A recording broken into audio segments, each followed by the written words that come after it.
बिस्मिल्लाहिर्रहमानिर्रहीम। मेरा नाम साजिद अली, आप देख रहे हैं एजुकेशन प्लेटफॉर्म यूट्यूब चैनल।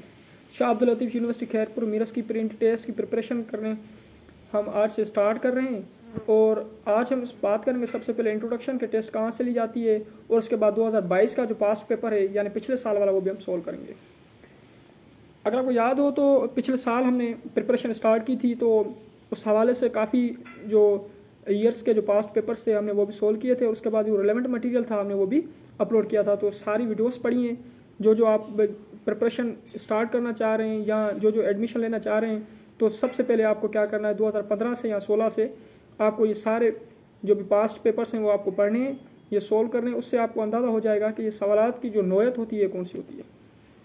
अच्छा, उसके बाद अगर बात करें इंट्रोडक्शन की, तो देखिए पहला ऐसा होता है इंग्लिश का। इंग्लिश में आपसे एक्टिव पैसिव का एक तो सवाल यानी जुमला पूछा जाएगा, सेंटेंस, और उसके बाद वॉइस के बाद अगर बात करें तो नरेशन की बात होगी, डायरेक्ट और इनडायरेक्ट की। उसके बाद प्रीपोजिशंस पूछी जाती हैं।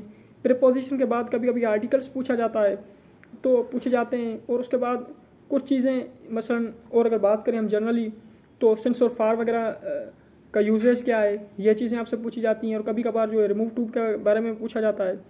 तो ये कुछ सवालात हैं जो पूछे जाते हैं आपसे। और उसके बाद अगर हम एकेडमिक की बात करें, मसलन यानी बुक से क्या आता है, तो मसलन कोई भी पोएम हो गया तो उस पोएम का राइटर कौन है, ये आपसे चीज़ें पूछी जाएंगी। या कुछ लाइंस आपको दी जाएंगी, फिर आपसे ये पूछा जाएगा ये लाइंस किस लेसन से ली गई हैं, या इन लाइंस का मकसद क्या है, या इंट्रोडक्शन दिया जाएगा कि पोएट ऑफ नेचर किसको कहा जाता है, या विलियम वर्थ जो थे वो कौन से पोएट थे।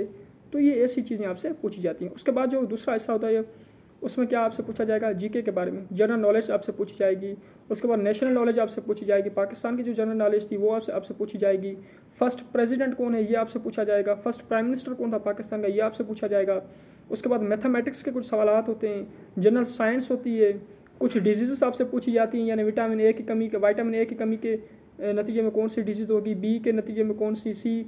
तो ये चीज़ें आपसे पूछी जाएंगी। उसके बाद जनरल साइंस में फिजिक्स के कुछ सवालात होंगे, यानी मसलन किसी कांस्टेंट का बारे में पूछा जाएगा, मसलन बोल्ट्जमैन कांस्टेंट का जो वैल्यू है वो कितना है ये आपसे पूछा जाएगा। या किसी का डायमेंशंस आपसे पूछ सकते हैं, या किसी का यूनिट आपसे पूछ सकते हैं। तो ये कुछ चीज़ें हैं जो आपसे पूछी जाएंगी। उसके बाद इस्लामियात की बात करें तो इस्लामियात आपसे पूछी जाएगी, मसलन कुरान पाक में कितने जो हैं वो रुकू मौजूद हैं। और उसके बाद अगर बात करें आयात कितनी हैं, सबसे पहली सूरह कौन सी है, सबसे आखिरी सूरह कौन सी है जो नाजिल हुई। और उसके बाद आपसे पूछा जाएगा कि कुरान पाक की सबसे बड़ी जो सूरह है वो कौन सी है, सबसे छोटी सूरह कौन सी है, किस सूरह में 2 मरतबा बिस्मिल्लाह है, किस सूरह में जो है बिस्मिल्लाह है ही नहीं। तो ये चीज़ें आपसे पूछी जा सकती हैं। तो स्टार्ट करते हैं 2022 वाला जो क्वेश्चन पेपर है। देखें 50 सवालात आपसे पूछे जाएंगे और आपको 1 घंटा होगा, यानी 60 मिनट में आपको 50 सवाल पिकअप करने होंगे। और ये सवालात अगर आप थोड़ा ध्यान से देखें, अगर पिक करने की अगर बात करें तो कैसे हमें सॉल्व करना है, तो हम टाइम मैनेज नहीं कर पाते। मसलन 60 मिनट हमारे पास हैं, हमें 50 सवालात हल करने, तो हमें क्या करना चाहिए। सबसे पहले मरहल में आपको क्या करना है, वो सवाल आप पिक करें, हल करें जिसका आपको जवाब आ रहा है। मसलन अगर हम बात करें poem the character of happy life is written by, आपको पता है सर हेनरी वॉटन का लिखा हुआ है, मसलन आप ये पिक कर लें। दूसरे सवाल ऐसे हैं जो आपको समझ में नहीं आ रहा है कि इसका जवाब क्या होगा, उसको आप छोड़ दें, आगे आएँ। पहले मरहले में आपको जो आ रहा है फिर आप वो सोल्व कर लें। अब आते हैं दूसरे मरहले पर। दूसरे मरहले में आपको क्या करना है, वो सवाल देखने हैं जिस पे आपको यानी एक अंदाज़ा लग रहा है कि हाँ ये सवाल का ये जवाब सही हो सकता है। यानी मसलन आप 60% श्योर हैं और 40% आप श्योर नहीं, तो फिर वो आप टिक कर लें। उसके बाद थर्ड मरहला आएगा, उसमें फिर आपको तुक्का वगैरह लगाना है या थोड़ा आंसर की के बारे में देखना है कि हाँ A, B और C का मरहला चल रहा है या B, C का जो है मरहला वो चल रहा है, या किस कंटिन्यूटी के हिसाब से ये टेस्ट की जो है वो चल रही है। तो कभी कभार ऐसे भी हम पिक कर लेते हैं इजीली। चलें स्टार्ट करते हैं। The poem the character of happy life is written by, किसने लिखा है, सर हेनरी वॉटन ने लिखा है। मैं फिर भी आपको बता दूं ये फॉर योर इन्फॉर्मेशन कि आपको ये जो MCQs मैं अब डिस्कस कर रहा हूँ ये सारे पढ़े हैं पास्ट पेपर्स में। और उसके बाद मैंने हर एक जो पोएम है उससे 15, 20 या 30 जो MCQs बने मैंने निकाल के रखे हैं, आप वहाँ से पढ़ सकते हैं। The man is freed from servile bands of hope to rise और fear to fall, lines are taken from. तो ये लाइन्स कहाँ से ली गई हैं, ये भी lines character of happy life से। तो थोड़ा आप जहन में ये इमेजिन करते जाना कि कौन कौन सी चीज़ें आपसे पूछी जाती हैं और आपको प्रिपरेशन कैसे स्टार्ट करनी है। William Wordsworth is a poet of William Wordsworth कौन से पोएट थे? Romantic poet. अच्छा, उसके बाद who is hero in counts revenge. Counts revenge की अगर बात करें, अच्छा सॉरी एक चीज़ मैं भूल गया कि ये जो ड्रामा है यानी जो आपको पढ़ाए जाते हैं फर्स्ट ईयर में और इंटर में, इनमें से भी आपसे सवाल पूछे जाते हैं। मसलन प्रेसिडेंट ऑफ जेंटा का हीरो कौन था, रोडल्फ रसेंडल कौन था, अल्बर्ट कौन था, काउंट्स रिवेंज के बारे में ये कुछ ये यानी कैरेक्टर के बारे में आपसे पूछे जाएंगे, तो ये भी आपको जहन में रखनी है। Man is answerable dash dash God dash his actions. अब देखें यहाँ क्या आपको पिक करना है। देखें मैन इज एंसरेबल, बंदा किसको जवाब दे? खुदा को। Man is answerable to God for his actions, अपने कामों के लिए किसको जवाब दे बंदा? खुदा को। She has discuss the matter with her teacher, यहाँ वॉइस की बात कर रहा है। The matter has been discussed with her teacher by her. I have been staying in this dash dash 3 days, मैं यहाँ कितने दिन से रह रहा हूँ? 3 दिन से रह रहा हूँ। तो पॉइंट ऑफ टाइम और पीरियड ऑफ टाइम की जब हम बात करते हैं तो आपको पता चल जाता है कि सिंस और फार का मकसद क्या है और कहाँ कहाँ इस्तेमाल होंगे। 3 दिन की बात कर रहा है तो यहाँ पीरियड ऑफ टाइम बता रहा है कि 3 दिन, तो फिर आपको यहाँ फार इस्तेमाल करना है। लेकिन अगर बात करता कि भाई 1920 से रह रहा है तो ये क्या होगा? पॉइंट ऑफ टाइम हो गया, तो फिर आप वहाँ को सिंस इस्तेमाल करते हैं। अच्छा, the poem solitary reaper is composed bye. Solitary reaper जो किसने लिखा है? विलियम वर्ड्सवर्थ ने।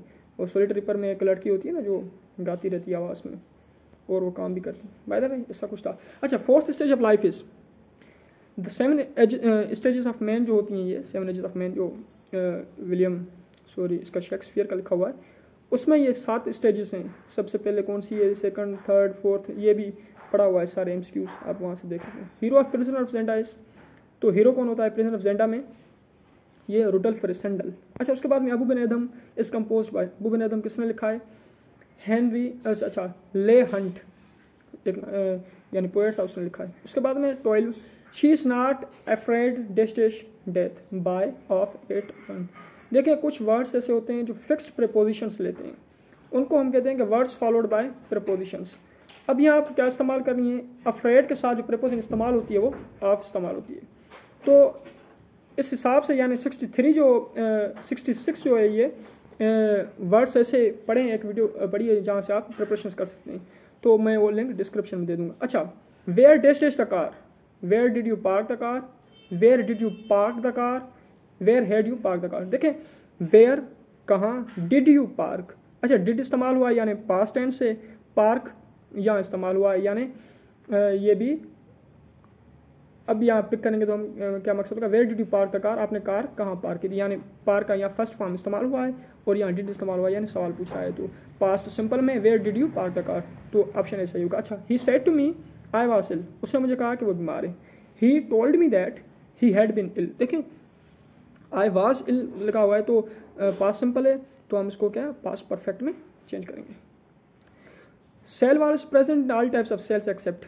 सेल वॉल हर अकसाम के या हर किस्म के सेलों में पाई जाती है, एक्सेप्ट किन किन में नहीं होती।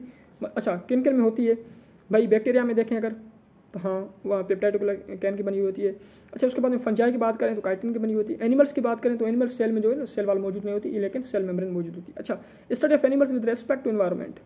स्टडी हम करें किन की? एनिमल्स की विद रेस्पेक्ट टू एनवायरनमेंट, उनके एनवायरनमेंट माहौल के हिसाब से, तो उसको हम क्या कहते हैं? इकोलॉजी कहते हैं। अच्छा, movement of molecules from lower to higher concentration, किसी भी किन भी मूवमेंट है मॉलिक्यूल्स की कहाँ से? Lower concentration to higher concentration, तो हम उसको क्या कहते हैं? यानी एक्टिव ट्रांसपोर्ट।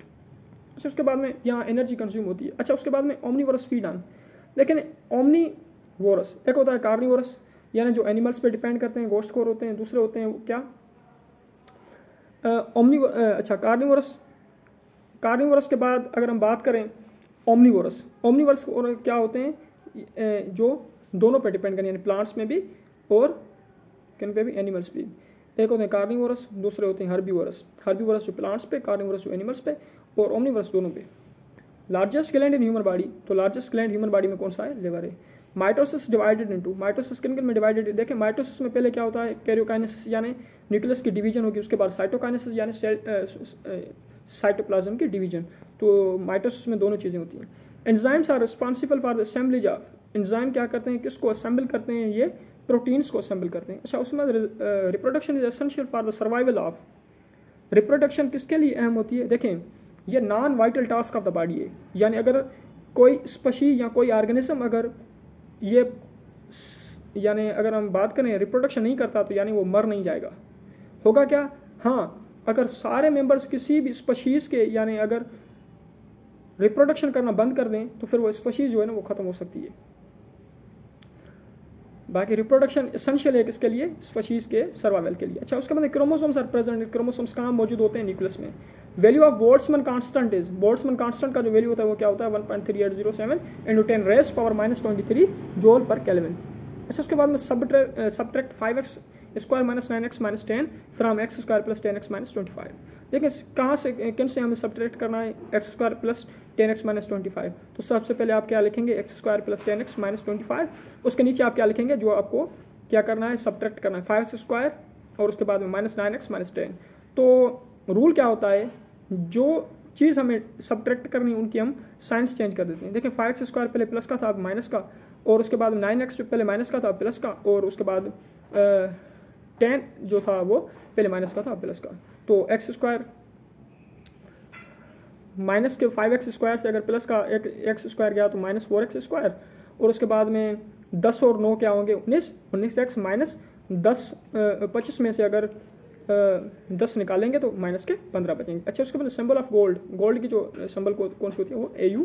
उसके बाद इन 1920 में प्रोटॉन किसने डिस्कवर किया, अर्नेस्ट रदरफोर्ड।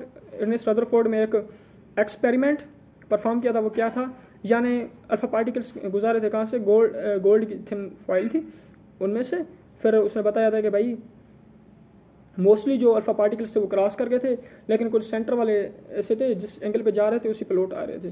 तो उसने कहा कि भाई यहाँ कंसनट्रेटेड है एक क्या पॉजिटिव चार्ज जो अल्फा पार्टिकल्स को पीछे धकेल रहा है, तो इसको इन्होंने क्या कहा था कि ये प्रोटॉन या पॉजिटिव चार्ज पार्टिकल्स हैं। उसके बाद में मोस्ट अबंडेंट एलिमेंट यूनिवर्स। अच्छा, यूनिवर्स की बात करें मोस्ट अबंडेंट एलिमेंट तो वो कौन सा है, हाइड्रोजन। अगर अर्थ क्रस्ट की बात करें मोस्ट अबंडेंट एलिमेंट तो वो फिर क्या होगा, ऑक्सीजन। अच्छा, substance which increase rate of chemical reaction, ऐसा सब्सटेंस जो रेट ऑफ केमिकल रिएक्शन को इंक्रीज करें हमें उसको क्या कहते हैं, कैटलिस्ट कहते हैं।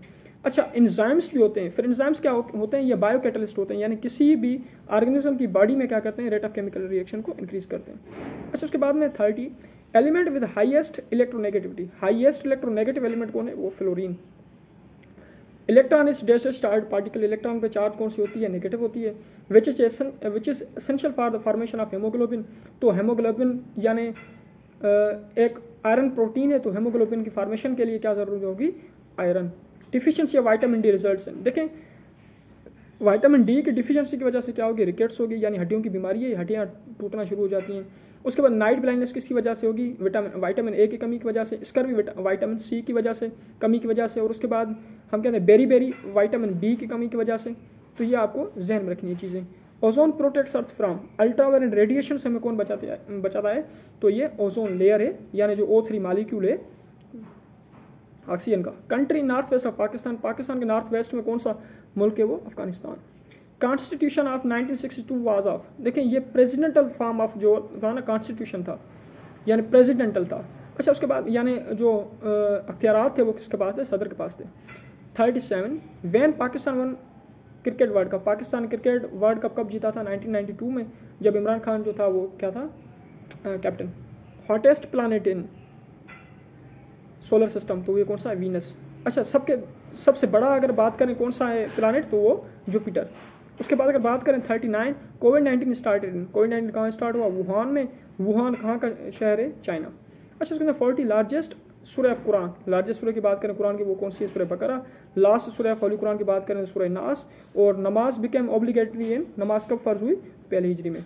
रोज़ा कब, दूसरी हिजरी में। अच्छा, उसके बाद हज कब, 9वीं हिजरी में। अच्छा, कंपाइलर ऑफ होली कुरान, जामिल कुरान किसको कहा जाता है, हज़रत उस्मान को। अच्छा, उसके बाद बैटल ऑफ बदर वाज फाट इन, देखें पहली विदन, दूसरी जो है वो बदर, तीसरी ओहद। तो दूसरी जो हिजरी में जो जंग हुई थी या जो बैटल हुई थी वो कौन सी थी, ये बदर हुई थी। अच्छा, उसके बाद में 45 सिंधी बोली जो रस्मुल खत कड़ो आए, यानी सिंधी ज़बान का जो रस्मुल खत है वो कौन सा है, वो अरबी है। शाह अब्दुल लतीफ़ जो वालिद जो नालो छा है, शाह अब्दुल लतीफ़ के जो फादर थे उनका नाम क्या था, शाह हबीब। अच्छा, उसके बाद में टालपुर दौर जो वडो शायर, यानी टालपुरों को जो ज़माना था, यानी टालपुर डायनेस्टी, उनका जो बड़ा शायर था वो कौन था, सच्चर सरमस्त। शायर मशरिक कौन है? शायर मशरिक उसको कहा जाता है अल्लामा इकबाल को। आदमी नामा जो है वो किसकी तसनीफ़ है? अल्ताफ़ हुसैन हाली। तो और मिर्ज़ा गालिब राइटर थे, एक अजीम शख्सियत थे। तो इनके बारे में तो ये देखें, पास्ट पेपर्स को आप सोल्व करें और प्रिपरेशन आप स्टार्ट करें। फर्दर मोर जो आपको बात समझ में नहीं, आप मुझसे सवाल आप पूछ सकते हैं। अल्लाह हाफ़िज़।